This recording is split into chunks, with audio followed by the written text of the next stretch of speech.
الحمد لله رب العالمين والصلاة والسلام على رسوله الكريم أما بعد فأعوذ بالله من الشيطان الرجيم بسم الله الرحمن الرحيم إن الله وملائكته يصلون على النبي يا أيها الذين آمنوا صلوا عليه وسلموا تسليما الصلاة والسلام عليك يا سيدي يا رسول الله وعلى آلك وصحبه يا سيدي يا حبيب الله الصلاة والسلام عليك يا سيدي يا رسول وعلى آلك وصحبه يا سيدي يا پیارے طلباء کرام، جیسا کہ گزشتہ جمعۃ المبارک کے اندر حسام الحرمین علی منحر الکفر والمین، اس کا تیسرا سبق گزشتہ جمعے کے اندر آپ کے سامنے دیا گیا۔ آج کی جمعۃ المبارک کے اندر حسام الحرمین کا سبق نمبر 4، اس کو آج انشاءاللہ العزیز آپ کے سامنے بیان کیا جائے گا۔ پچھلے سبق کے اندر تذکرہ چل رہا تھا دوسرے فرقے کا، جس کو اعلیٰ حضرت امام اہل سنت نے حسام الحرمین کے اندر ذکر فرمایا۔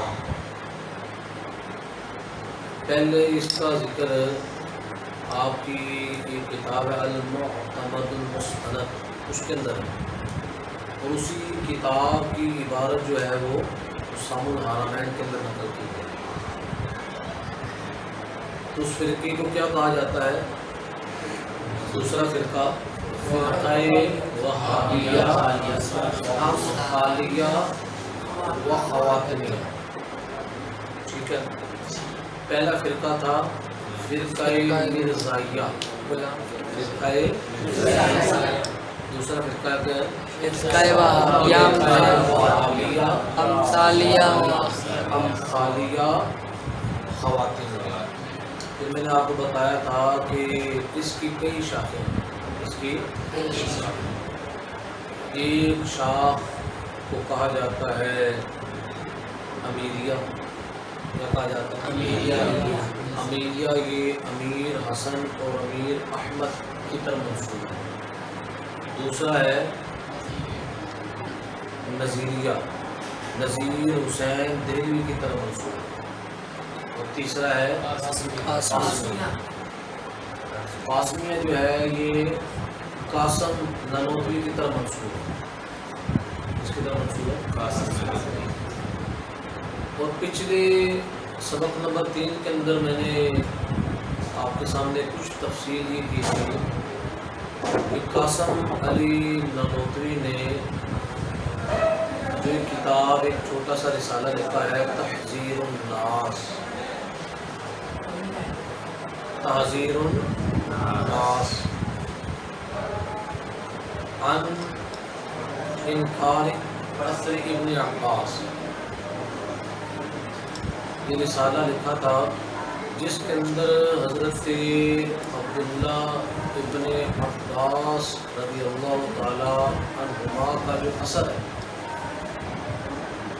جو انہوں نے بیان کیا، وہ میں نے اس پر پچھلے درس کے اندر، پچھلے سبق کے اندر کافی اس پر گفتگو کی تھی، اس کی فنی حیثیت بھی بیان کی۔ قاسم نانوتوی نے اس کا بڑا دفاع کیا، اس کا کیا کیا؟ دفاع یہ کیا کہ اس کو صحیح ثابت کرنے کی انتہا کوشش کی کہ جس کی صحت کے بارے میں محدثین اختلاف ہے۔ بعض محدثین فرماتے ہیں کہ وہ اثر شاذ ہے، شاذ ضعیف کی قسم ہے نا، شاذ کس کی قسم ہے؟ تو جو چیز ضعیف ہو اس سے استدلال نہیں کیا جا سکتا۔ بعض محدثین نے کہا ہے کہ یہ اثر جو ہے نا، جو حضرت عبداللہ بن عباس کا ہے، یہ آپ نے علماء بنی اسرائیل سے لیا ہے، تو یہ روایت رسول اللہ کی ہے ہی نہیں، یہ روایت کیا کہلاتی ہے؟ اسرائیلی۔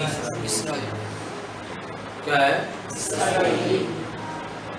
پھر گزشتہ جمعے کے اندر میں نے آپ کو یہ بھی بیان کیا کہ شریعت کا اصول اور ضابطہ یہ ہوتا ہے کہ جب حدیث صحیح کیا حدیث صحیح قرآن پاک کی آیت کے مقابل میں آ جائے، قرآن پاک کی آیت کے مقابل میں آ جائے، پہلا طریقہ یہ اختیار کیا جاتا ہے کہ حدیث کے معنی کے اندر تعویل بیان کی جاتی ہے، حدیث کے اندر تعویل کی جاتی ہے، ایسا معنی بیان کیا جاتا ہے تاکہ قرآن کی آیت پر بھی عمل ہو جائے، حضور السلام کی حدیث پر بھی عمل ہو جائے۔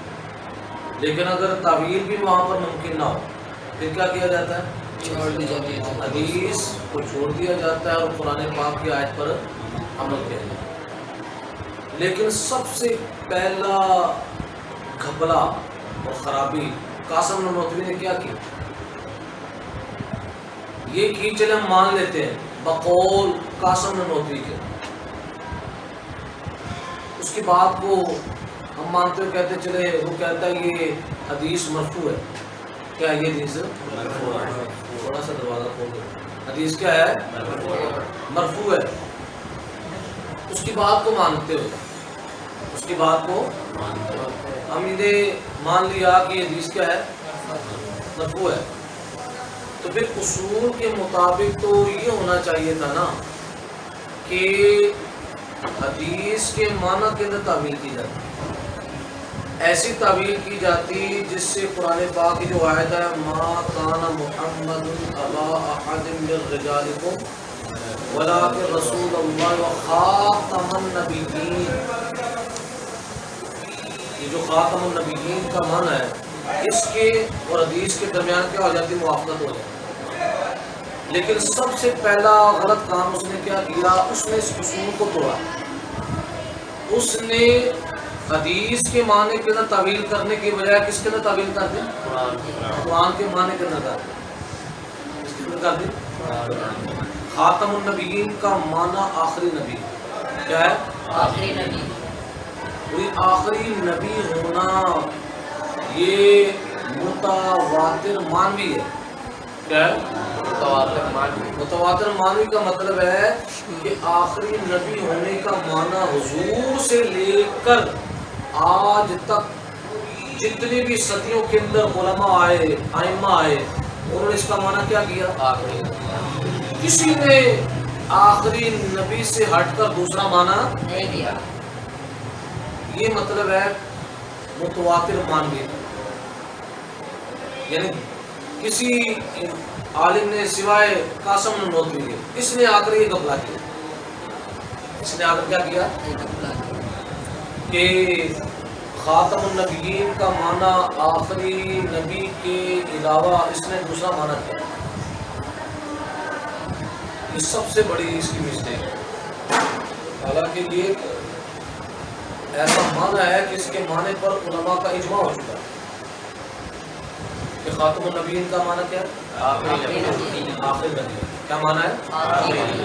اب آخری نبی کے علاوہ کسی اور معنی کی گنجائش نہیں۔ اور اصول کیا تھا کہ جب حدیث قرآن کی آیت کے مقابل میں آ جائے، مقابل کا مطلب یہ ہوتا ہے قرآن ایک معنی بیان کر رہا ہے، اب اس کی مخالف جو ہے ظاہری طور پر حدیث کے اندر دوسرا معنی آ رہا ہے۔ میں اس کی آپ کو مثال دیتا ہوں۔ قرآن پاک کے اندر اللہ تعالیٰ شاہ فرماتا ہے وَلَا تَزِرُ وَازِرَةٌ وِزْرَ أُخْرَى، اس کا مطلب ہے کوئی جان دوسرے کا بوجھ نہیں اٹھائے گی، کوئی جان دوسرے کا بوجھ نہیں اٹھائے گی، یہ قرآن کی آیت ہے۔ اس کا مطلب ہے جو بندہ گناہ کرے گا اس سے مواخذہ لیا جائے گا، اب گناہ کوئی اور کرے اس کی سزا دوسرے سے لی جائے۔ قرآن کی اس آیت سے معلوم ہوتا ہے ایسا کام نہیں ہوگا۔ ہر جان اپنا بوجھ اٹھائے گی. ٹھیک ہے, ابھی قرآن میں باقی آیت ہے یہ نہیں ہے. اب اس کے مقابلے میں نبی علیہ السلام کا فرمان ہے ان المیت لا يعذب, کہ بے شک میت کو عذاب دیا جاتا ہے ببقاء اہلہ, اس کے اہل و عیال کے رونے کی وجہ سے, علیہ میت پر, یعنی جب بندہ فوت ہو جاتا ہے, فوت ہونے کے بعد جب اس کے اہل و عیال اس پر آہوزاری کرتے ہیں, آہو بقا کرتے ہیں, حضور علیہ السلام فرماتے ہیں کہ میت کو کیا دیا جاتا ہے؟ عذاب دیا جاتا ہے. اب یہ حدیث پاک کیا بیان کر رہی ہے کہ رو کون رو رہا ہے؟ اہل و عیال. اب اس کی وجہ سے عذاب کس کو مل رہا ہے؟ قرآن کی آیت بیان کیا کرتی ہے کہ جو گناہ کرے گا اس کی سزا اس کو تو ملے گی, دوسرے کو. اب سمجھ آتی ہے میری بات؟ اب یہ حدیث صحیح کس کے مقابلے میں ہے؟ قرآن کے مقابلے میں. لیکن قرآن تو فرماتا ہے کہ دوسرے کے گناہ کی سزا پہلے کو, لیکن حدیث پاک کے اندر معلوم کیا ہو رہا ہے؟ رو کو رہے اہل و عیال, ان کے رونے کی وجہ سے عذاب کس کو ہو رہا ہے؟ حالانکہ قرآن کی آیت کے مطابق اس کو عذاب نہیں نہ ہونا چاہیے. بولو, کیونکہ میت کا قصور ہی نہیں ہے یہاں پر, وہ تو فوت ہو گیا. سمجھ رہے میری بات؟ اب یہ مثال میں نے آپ کو دی ہے کہ جس کے اندر کیا ہے کہ قرآن پاک کی آیت اور حدیث پاک کے درمیان ظاہری طور پر کیا لازم آ رہا ہے؟ ٹکراؤ لازم آ رہا ہے.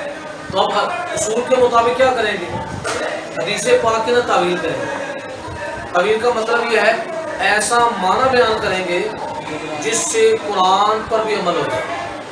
تو اس کا پھر محدثین نے معنی کیا کیا کہ اس کا مطلب یہ ہے کہ اگر مرنے والے نے مرنے سے پہلے وصیت کی ہو کہ میرے مرنے کے بعد تم نے رونا ہے, ماتم کرنا ہے, اپنے گریبان کو چھانکنا ہے, پھاڑنا ہے, تو پھر اس صورت کے اندر اس کے مرنے کے بعد اس کے اہل و عیال اس پر کیا کرتے ہیں؟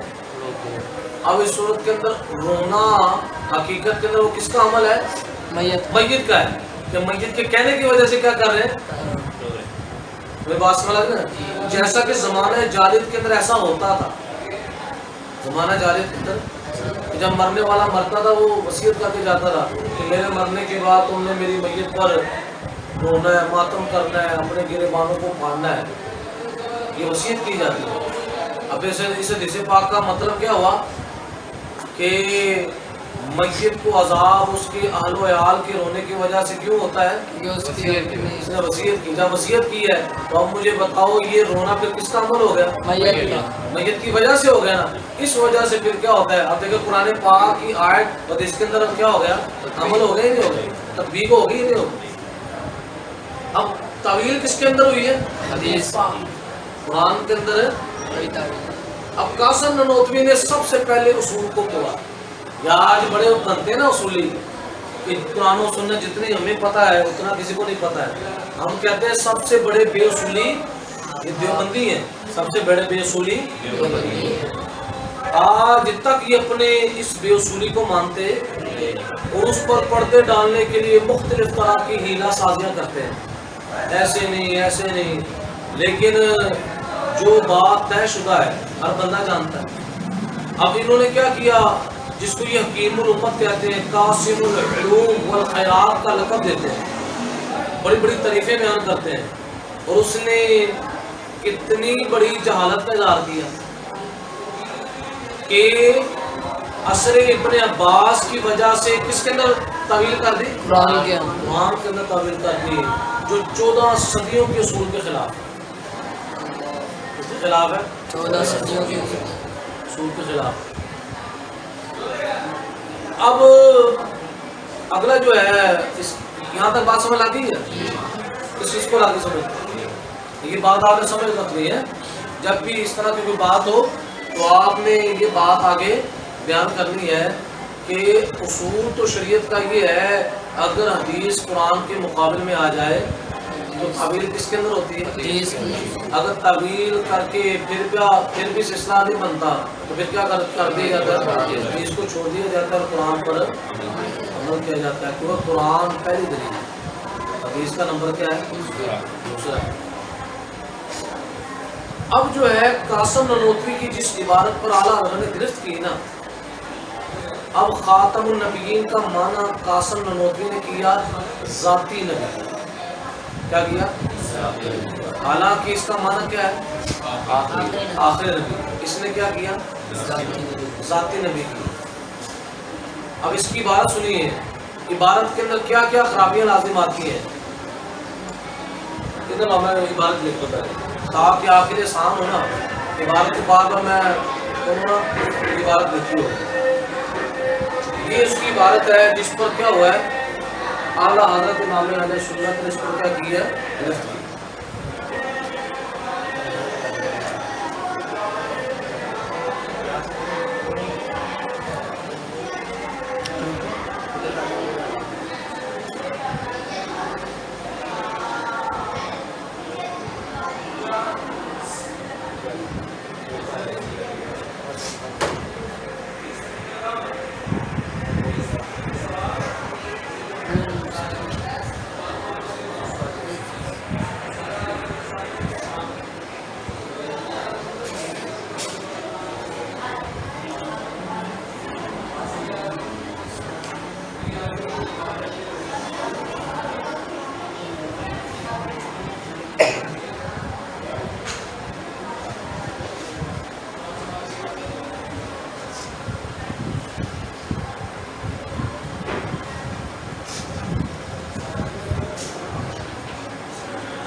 الحمد للہ رب العالمین والصلاة والسلام علی رسولہ الکریم اما بعد فاعوذ باللہ من الشیطان الرجیم بسم اللہ الرحمن الرحیم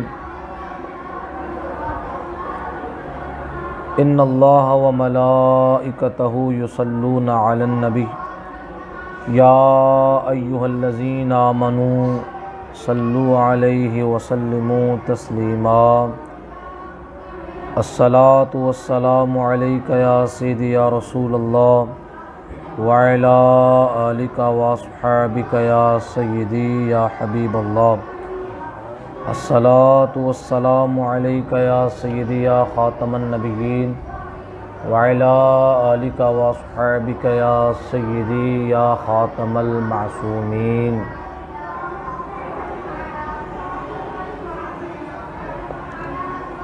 جیسا کہ گزشتہ جمعۃ المبارک میں جو عید الاضحیٰ سے پہلے گزرا ہے، اس کے اندر ہم نے حسام الحرمین کے اندر جو تیسرا فرقہ تھا، فرقہ وہابیہ کرابیہ،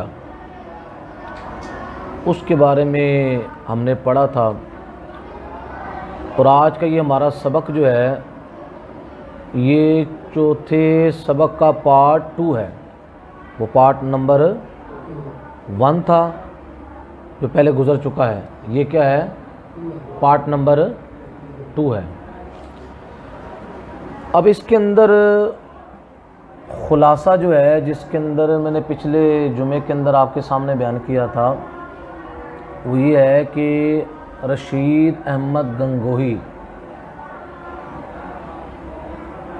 اس نے یہ بات کہی کہ اگر کوئی شخص وقوع کذب باری تعالیٰ کا قائل ہے، کس کا قائل ہے؟ وقوع کذب باری تعالیٰ کا مطلب ہے کہ اللہ تعالیٰ نے معاذ اللہ جھوٹ بولا ہے، یا اللہ تعالیٰ سے جھوٹ سرزد ہوا ہے، اس کے بارے میں اس سے پوچھا گیا کہ ایسے شخص کا حکم کیا ہے، تو اس نے آگے سے کہا کہ ایسا شخص گناہ گار بھی، ہم اس کو گناہ گار نہیں کہیں گے، چے جائے اس کو گمراہ کہیں، یا چے جائے اس کو کیا کہیں، سمجھ لگ رہے نا؟ یعنی جب وہ گناہ گار نہیں، پھر وہ گمراہ بھی نہیں، جب گمراہ بھی نہیں تو کافر بھی نہیں۔ اس پر اس نے کہا اس وجہ سے نہیں کہہ سکتے کہ یہ مسئلہ پہلے سے چلا رہا ہے، یہ جو اس نے بات کہی نا، اس بات کے اندر اس نے بہت بڑی غلطی کی کہ یہ مسئلہ پہلے سے چلا رہا ہے، لہذا اگر گناہ گار کہیں گے تو یہی فتویٰ کس کی طرف لوٹے گا؟ پہلے علماء کی طرف۔ تو اس کا پورا اس نظریے کا آپریشن جو ہے اعلیٰ حضرت نے فرمایا۔ پہلے یہ امکان کذب باری تعالیٰ کا قائل تھا، کس کی اتباع کے اندر؟ اسماعیل دہلوی کی۔ پھر کس کا قائل ہوا؟ وقوع کذب باری تعالیٰ۔ اور آج بھی موجودہ جو دیوبندی ہیں نا، ان کے اندر بڑی ایک اضطرابیت پائی جاتی، کچھ امکان کذب باری تعالیٰ کے قائل ہیں، کچھ وقوع کے بھی قائل ہیں، کچھ وقوع کا انکار کرتے ہیں، امکان کو مانتے ہیں، یعنی ان کے اندر آپس میں بھی کیا ہے؟ اضطراب پایا جاتا ہے۔ اور کچھ ایسے ہیں کہ جو جناب والا رشید احمد گنگوہی کے کفر کو چھپانے کے لیے مختلف طرح کی غلط تعویلیں کرتے ہیں، غلط طرح کی تعویلیں کرتے ہیں کہ اس نے یہ کام، یہ بات کہی ہے، اس کو چھپانے کے لیے، اس پر پردہ ڈالنے کے لیے کچھ تو یہ کہہ دیتے ہیں یہ فتویٰ شیخ رشید احمد گنگوہی کا ہے ہی نہیں۔ تو صرف ایسے لوگوں سے ایک سوال ہے، اگر یہ فتویٰ نہیں تو اس کا فتویٰ ہندوستان کے اندر کئی دفعہ معرض کے چھپا، اگر اس کا نہ ہوتا تو اس وقت وہ اعلان کر دیتا کہ جو علماء اس کے فتوے کا کیا کر رہے ہیں؟ رد کر رہے ہیں، وہ کہہ دیتا یہ فتویٰ میرا ہے ہی نہیں، یہ فتویٰ۔ اچھا وہ رد نہیں کر رہا، آج کے چیلے کیا کر رہے ہیں؟ وہ رد کر رہے ہیں کہ اس کا فتویٰ ہے ہی نہیں۔ تو یہ شروع سے دیوبندیوں کی مکاریاں چلی آ رہی ہیں، جب پھنستے ہیں تو انکار کر دیتے ہیں، کیا کرتے ہیں؟ اب اصل مسئلہ آپ نے سمجھنا ہے۔ اب یہ مسئلہ ایسا ہے کہ تھوڑی اس کی وضاحت میں کروں گا تو پھر آپ کو اس مسئلے کی وضاحت ہوگی۔ پہلے یہ مسئلہ یاد رکھیں کہ انہوں نے یہ کہا کہ اللہ تعالیٰ کے لیے امکان کذب باری تعالیٰ، کہ جھوٹ ممکن ہے، جھوٹ، اور کچھ تو جناب والا وقوع کے بھی قائل ہو گئے۔ کس کے قائل ہو گئے؟ جس طرح ابھی میں نے بتایا رشید احمد گنگوئی کی بات۔ اب ان کی فاسد دلیلیں کیا ہیں؟ فاسد دلیلیں وہ یہ ہے کہ دیکھیں جی، اللہ تبارک و تعالیٰ قرآن عظیم فرقان حمید کے اندر ارشاد فرماتا ہے ان اللہ علی کل شیء قدیر، کہ بے شک اللہ تعالیٰ ہر شے پر کیا ہے؟ قادر ہے۔ وہ کہتے ہیں جھوٹ بھی ایک شے ہے۔ اب ان کا دلیل کا طریقہ دیکھیے گا، وہ کہتے ہیں جھوٹ ایک، اور اللہ تعالیٰ ہر شے پر، نتیجہ کیا آئے گا؟ اللہ تعالیٰ جھوٹ پر بھی قادر ہے۔ یعنی جھوٹ کو شے کے تحت مانا، سمجھ لگی نا؟ حالانکہ یہاں پر ایک اصول یاد رکھو، یہ آپ کو اصول یاد ہوگا انشاءاللہ العزیز، آپ ان کا رد کر سکیں گے جس وقت آپ کی گفتگو ہوگی۔ اب ایک ہے اللہ تبارک و تعالیٰ کی صفت خلق، کیا ہے؟ کہ اس کی بنیاد پر ہم کہتے ہیں اللہ خالق ہے، کیا ہے؟ ایک ہے اللہ کی صفت سمع اور بصر، جس کی بنیاد پر ہم کیا کہتے ہیں؟ اللہ سمیع بھی ہے، اللہ بصیر۔ کتنی باتیں ہو گئیں؟ دو۔ تیسری بات یہ ہے، ایک ہے صفت علم، جس کی بنیاد پر ہم اللہ کو کیا کہتے ہیں؟ اللہ رب العزت کیا ہے؟ علیم ہے، ٹھیک ہے۔ اور چوتھی بات یہ ہے کہ ایک ہے صفت قدرت، کیا ہے؟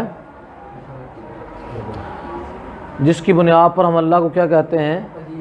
قادر، قادر، قدیر، ٹھیک ہے۔ یہ کتنی چیزیں ہیں؟ چار۔ اللہ کا خالق ہونا، اللہ کا سمیع، نمبر 3 علیم ہونا، نمبر 4 قادر و قدیر ہونا، ٹھیک ہے۔ اب پہلے ان الفاظ کی گہرائی کو سمجھیں، پھر آپ کو انشاءاللہ مسئلہ صحیح طور پر سمجھ بھی آئے گا، اور آپ کو پتہ چلے گا کہ دیوبندیوں نے کہاں پر ٹھوکریں کھائی ہیں، کہاں پر جا کر انہوں نے ٹھوکر کھائی ہے، اور نبی کریم صلی اللہ تعالی علیہ وسلم کی امت کو دھوکہ دینے کی کوشش کی ہے، مغالطے میں ڈالا ہے۔ اب جو پہلی ہے نا صفت خلق، کیا ہے؟ صفت خلق، اس کے بارے میں شریعت کا اصول یہ ہے کہ اللہ تعالیٰ قرآن پاک کے اندر ارشاد فرماتا ہے خالق کل شیء فاعبدوہ، اللہ ہر شے کا کیا ہے؟ خالق ہے، فاعبدوہ، تم اسی کی عبادت کرو، کیا کرو؟ اب یہاں پر کلو شے، شے آیا ہوا ہے نا، اب اس شے کے اندر کون سی چیزیں داخل ہیں یہ سمجھنا آپ نے، کون سی چیزیں داخل ہیں اور کون سی چیزیں خارج ہیں۔ اب اس شے کے اندر صرف اور صرف حوادثات داخل ہیں، جو چیزیں کیا ہیں؟ حادث ہیں، کیونکہ شے دو طرح کی نا، ایک شے قدیم ہے، دوسری کی شے کیا ہے؟ حادث ہے۔ قدیم جیسے اللہ کی ذات ہے، اللہ کی صفات ہے، اللہ کی ذات اور صفات کے علاوہ باقی ہر شے حادث ہے، باقی ہر شے۔ اب جب یہ کہا اللہ خالق کل شیء فاعبدوہ، اللہ ہر شے کا خالق ہے، تم اسی کی عبادت کرو۔ اب یہاں پر کل شے سے مراد کیا ہے؟ صرف اور صرف حوادث ہے۔ کون سی شے داخل ہے؟ صرف حوادث اس کے اندر داخل ہیں. کیا مطلب ہوگا پھر؟ اس کا مطلب یہ ہوگا کہ اللہ تعالیٰ ہر حادث شے کا خالق ہے. اللہ اس کے اندر قدیم داخل ہے؟ بولو، اس کے اندر قدیم داخل ہے؟ اب جب ہم یہ بیان کرتے ہیں اللہ ہر شے کا خالق ہے، اللہ تعالیٰ، اب کل شے سے مراد کیا ہے؟ حوادث ہیں، قدیم. اب اگر کوئی بندہ یہ کہے کہ دیکھو جی تم یہ کہتے ہو کہ اللہ تعالیٰ ہر شے کا خالق ہے، ہر کل شیء بولا، تو تم اس کے اندر قدیم کو کیوں نہیں مانتے؟ تم اس کے اندر قدیم کو کیوں نہیں مانتے؟ اگر قدیم کو نہیں مانو گے تو پھر اللہ تعالیٰ کی جو صفت خالق ہے اس کے اندر کمی آ جائے گی کہ تم نے اللہ کے لیے قدیم کو، ہم کہتے ہیں کہ بے وقوف ہو، وہ داخل ہی نہیں ہے. کمی کب ہوتی ہے؟ جب کوئی شے داخل ہو پھر نہ مانے، پھر ہی کمی ہوتی ہے نا. اگر کوئی شے داخل ہو بلا تشبیہ و تمثیل، ایک بندہ ہے اس کے اندر مثال کے طور پر حافظ ہونا بھی اس کے اندر پایا جا رہا ہے، عالم ہونا بھی پایا جا رہا ہے، پرہیزگار بھی ہے، وہ سخی بھی ہے، وہ خیر خواہی کرنے والا بھی ہے، یہ اس کی کئی شانیں ہیں، یہ اس کے وجود میں داخل ہیں، یہ اس کے وجود میں. اب آپ مثال کے طور پر کہتے ہو یار وہ بندہ سخی نہیں ہے، وہ بندہ عالم نہیں ہے، تو پھر کوئی کہنے والا کہہ سکتا ہے نا کہ تم یہ بات کہہ کے اس کی شان میں کمی کر رہے ہو.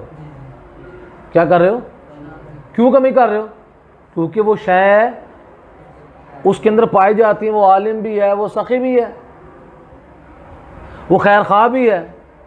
تم نے یہ چیز اس کے لیے نہیں مانی، لہذا تم اس کی ذات کے اندر کس کے قائل ہو؟ کمی کے قائل ہو. اب اگر اس طرح ہو، وہ شخص عالم نہ ہو، وہ شخص حافظ بھی نہ ہو، سخی بھی نہ ہو، باقی وہ نیک بھی ہے، پرہیزگار بھی ہے، اپنا خیر خواہی کرنے والا بھی ہے. اب اگر کوئی شخص یہ کہتا ہے یا فلاں شخص عالم نہیں ہے، فلاں شخص حافظ نہیں ہے، تو کوئی تیسرا بندہ یہ کہے کہ یار تم نے اس کی ذات کے اندر کمی کر دی ہے، تم نے اس کو حافظ نہیں مانا، تم نے اس کو عالم ہے، تو وہی کہے گا نا یار کمی اس وقت ہو جب پہلے وہ ہو، پہلے وہ عالم حافظ ہو تو پھر نہ مانو، پھر کمی ہوتی ہے نا. وہ ہے ہی نہیں، وہ کیونکہ کمی اس وقت ہوتی ہے جب وہ شے ہو پھر نہ مانے، پھر کمی ہوتی ہے. اور جب وہ شے وہاں پر موجود ہی نہ ہو، بولو، تو پھر اگر کوئی کہتا ہے میں نہیں مانتا تو کمی ہوگی؟ بولو تو صحیح. ہاں یہ دو صورتیں ہوگی. تیسری صورت یہ ہے کہ اگر اس کے اندر مثال کے طور پر عالم، حافظ، سخی ہونا، خیر خواہ ہونا، صوفی ہونا، یہ ساری چیزیں پائی جاتی ہیں اور بندہ ساری چیزیں مانتا ہے، یار یہ حافظ بھی ہے، عالم بھی ہے، صوفی بھی ہے، خیر خواہ بھی ہے، سخی بھی ہے، تو اب کوئی کہنے والا کہہ سکتا ہے نا کہ یار یہ اس کی شانوں کا قائل ہے، یہ اس کی شانوں کا، کہ جو جو چیزیں اس کے اندر پائی جاتی ہیں سب کو ماننے والا ہے. کیا کرنے والا ہے؟ لیکن اگر جو چیز پائی جاتی ہے ان میں سے کسی کو نہ مانے، کسی کو، پھر یہ اعتراض ہوگا کہ اس نے اس کی شان میں کیا کر دی ہے؟ کمی کر دی ہے. میرے بات میں لگ رہی نا؟ یہ آپ کو میں نے مثال سمجھائی ہے. اب بلا تشبیہ و تمثیل میری بات آپ سنیں. اب یہاں پر جب یہ کہا جا رہا ہے اللہ ہر شے کا خالق ہے، تم اسی کی بات کرو. اب یہاں کلو شے سے مراد کون سی چیزیں ہیں؟ حوادث ہے صرف. اس کے اندر قدیم داخل ہے؟ بولو. اس کا پھر مطلب ترجمہ یہ ہوگا اللہ ہر حادث شے کا خالق ہے. ہر، تو کمی کب ہوگی؟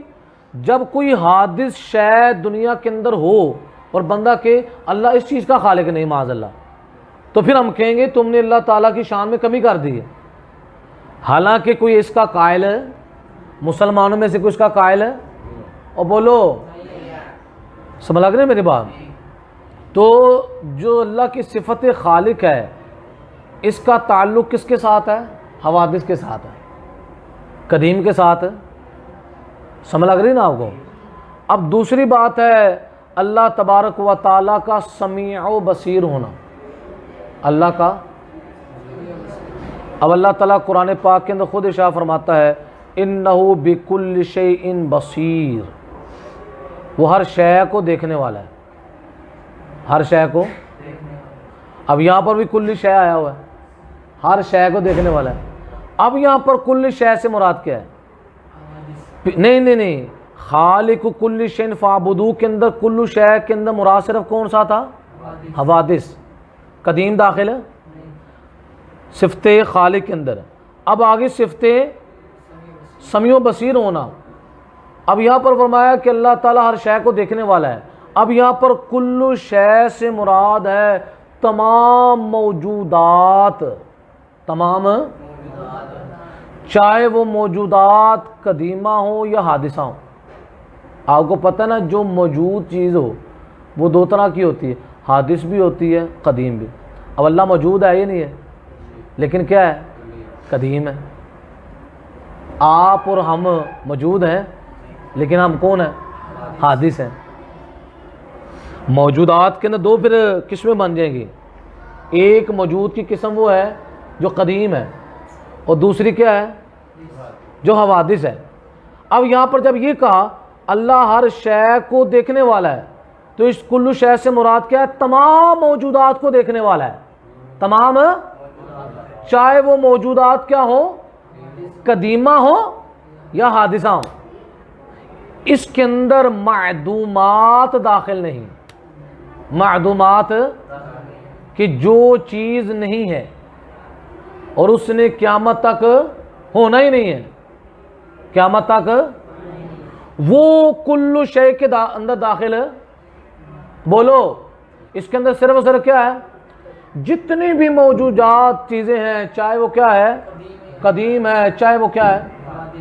اللہ اس کو سننے والا بھی ہے اور اس کو دیکھنے والا بھی ہے، سمجھ لگ رہی نا؟ اور جو چیز معدوم ہے، معدوم کا مطلب موجود، کیونکہ موجود کی ضد معدوم ہے، موجود کا مطلب ہونے والی اور معدوم کا مطلب نہ ہونے والی، یعنی جو ہے ہی نہیں ہے۔ اللہ تبارک و تعالیٰ کی جو صفت سمیع ہے اور صفت بصیر ہے اس کا تعلق اس کے ساتھ ہے، سمجھ لگ رہی ہے؟ صفت خالق کا تعلق کس کے ساتھ ہے؟ حوادث کے ساتھ، اور صفت سمیع و بصیر کا تعلق کس کے ساتھ ہے؟ موجودات کے ساتھ۔ پھر وہ موجودات چاہے کیا ہو؟ قدیمہ ہو یا حادثہ ہو، اس کا تعلق معدومات کے ساتھ ہے۔ جس طرح صفت خالق کا تعلق جو ہے وہ قدیم کے ساتھ، حوادث کے ساتھ ہے، اسی طرح صفت سمیع اور بصیر کا تعلق کس کے ساتھ ہے؟ موجودات کے ساتھ ہے، چاہے وہ موجودات کیا ہو؟ قدیمہ ہو یا کیا ہو؟ حادثہ ہو۔ معدومات کے ساتھ کس کس کو سمجھ لگ گئی ہے؟ آسان ہے نا؟ اب تیسری چیز کیا ہے؟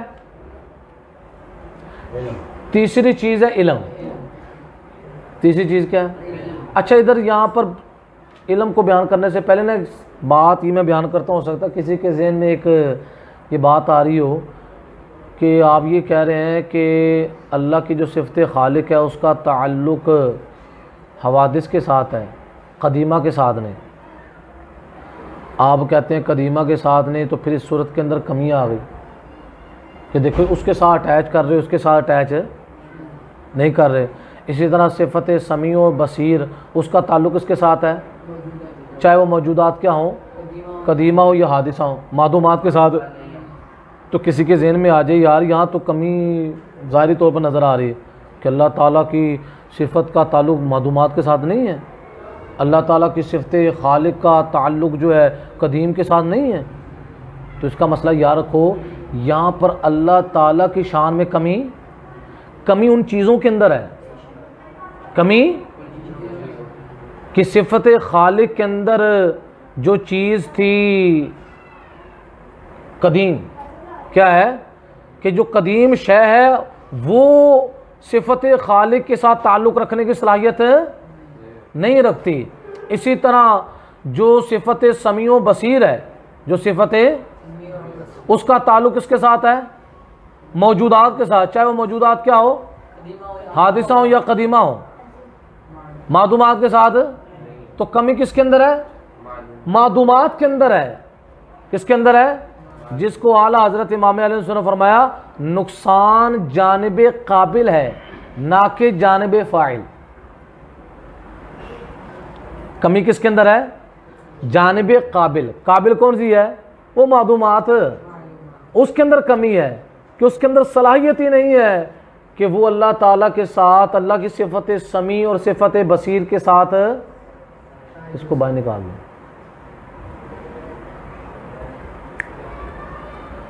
یہ صفت سمیع اور بصیر کے ساتھ اٹیچ ہو سکے، اس کو جناب والا آپ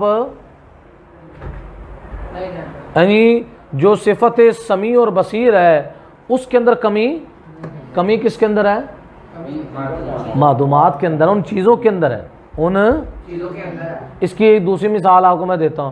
جس طرح بارش برستی ہے، بارش جس وقت وہ زرخیز زمین پر بھی برستی ہے، وہی چٹیل میدان کے اندر بھی ہوتی ہے.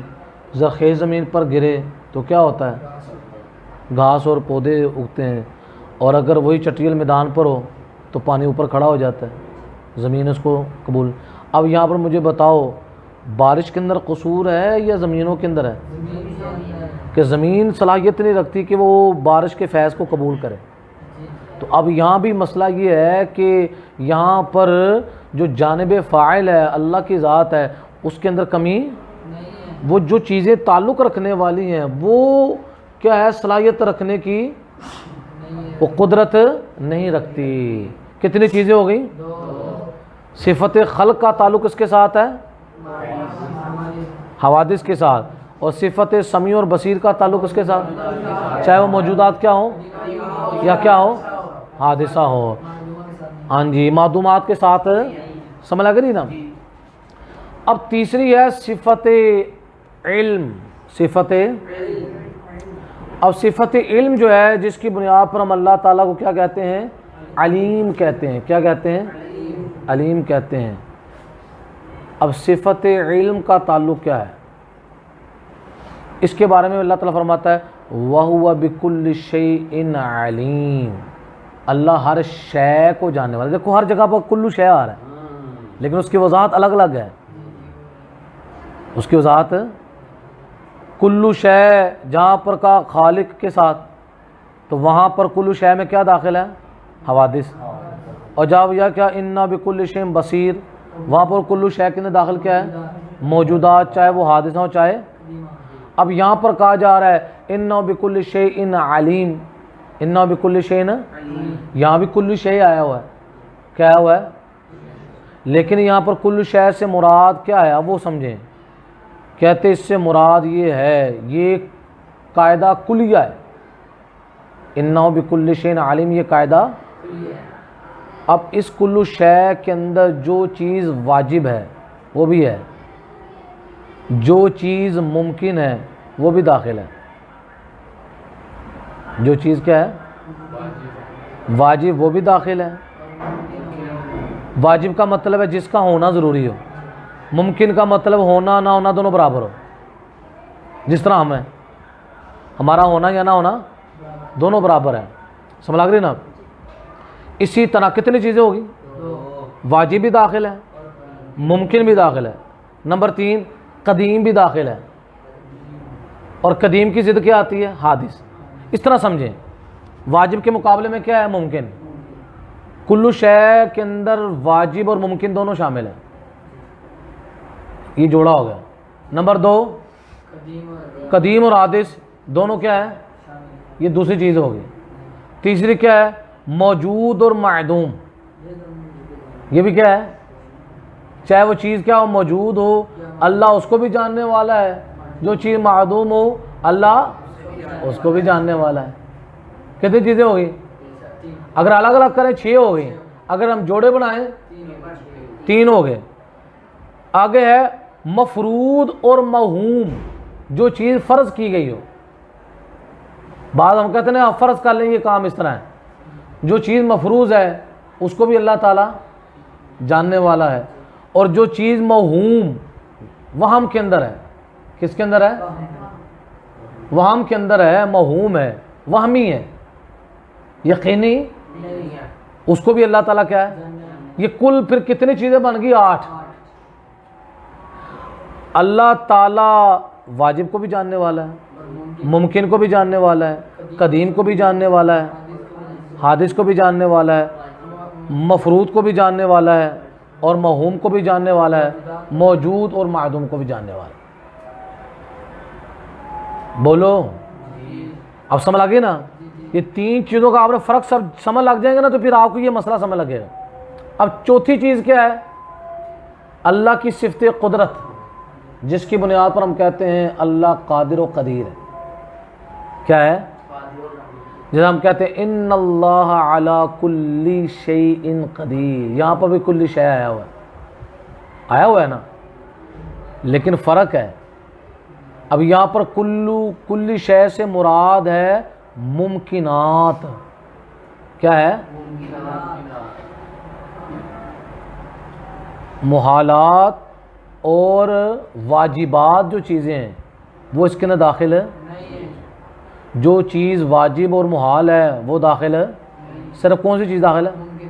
اس کا پھر ترجمہ یہ ہوگا کہ بے شک اللہ تعالیٰ ہر ممکن شے پر قادر ہے، ہر ممکن شے پر. اور جو چیز واجب ہے یا جو چیز محال ہے اللہ اس پر قادر ہے.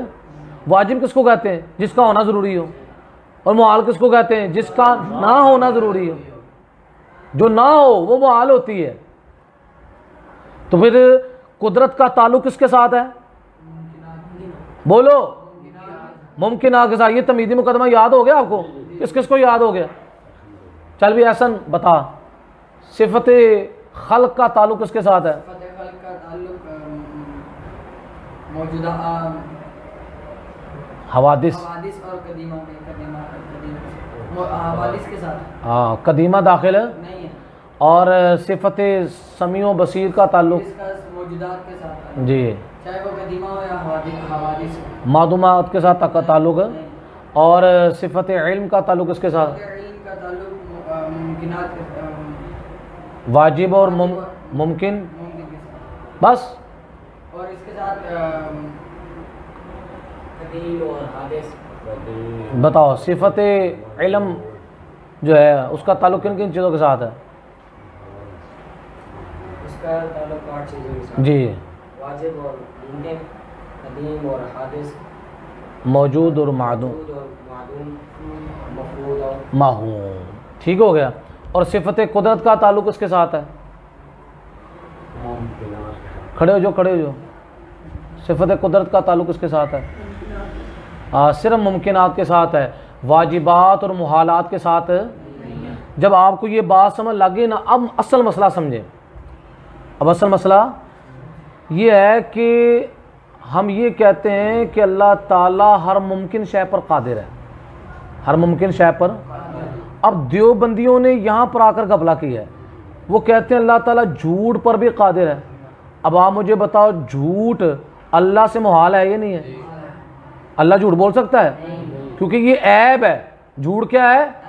اور اللہ تعالیٰ ہر عیب سے تو لہذا جھوٹ سے بھی کیا ہے؟ جھوٹ عیب ہے اور یہ اللہ پر محال ہے کیونکہ یہ صفت نقص ہے، یہ کمی والی صفت ہے. کیا ہے؟ کیونکہ یہ عقیدے کا مسئلہ ہے کہ ہم اللہ تبارک و تعالیٰ کے لیے صفت کمال کو علی وجہ الکمال مانتے ہیں.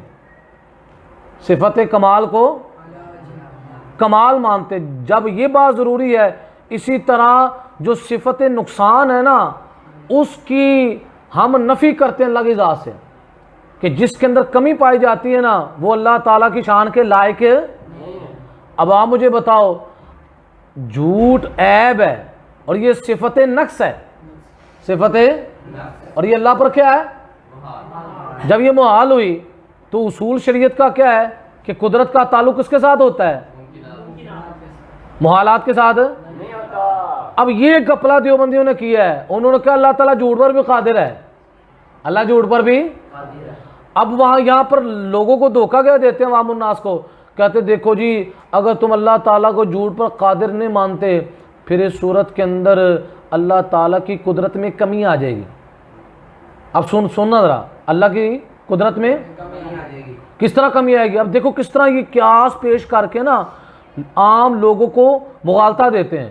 کہتے ہیں دیکھو یہ کمی کس طرح آئے گی کہ ہم آپ سے پوچھتے ہیں بتاؤ جی زید جو ہے یہ جھوٹ پر قادر ہے یا نہیں, تو کہا جاتا ہے زید جھوٹ پر قادر ہے, زید جھوٹ پر. اب زید جو ہے وہ اللہ کا بندہ ہے.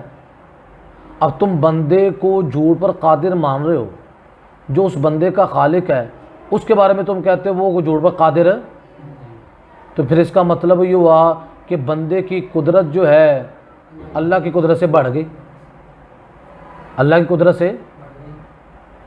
عوام بندوں کو یہ بات کہا کہ مغالطہ دینے کی کوشش کرتے ہیں کہ دیکھو جی اس وجہ سے ہم کہتے ہیں کہ اللہ تعالیٰ جھوٹ پر بھی کیا ہے, قادر ہے, جھوٹ پر بھی کیا ہے. ہم بے وقوفوں کو کہتے ہیں کہ دیوبندیوں تم نے رب کی شان کو سمجھا نہیں, تم رب کی شان کو بندے کی شان پر قیاس کر رہے ہو.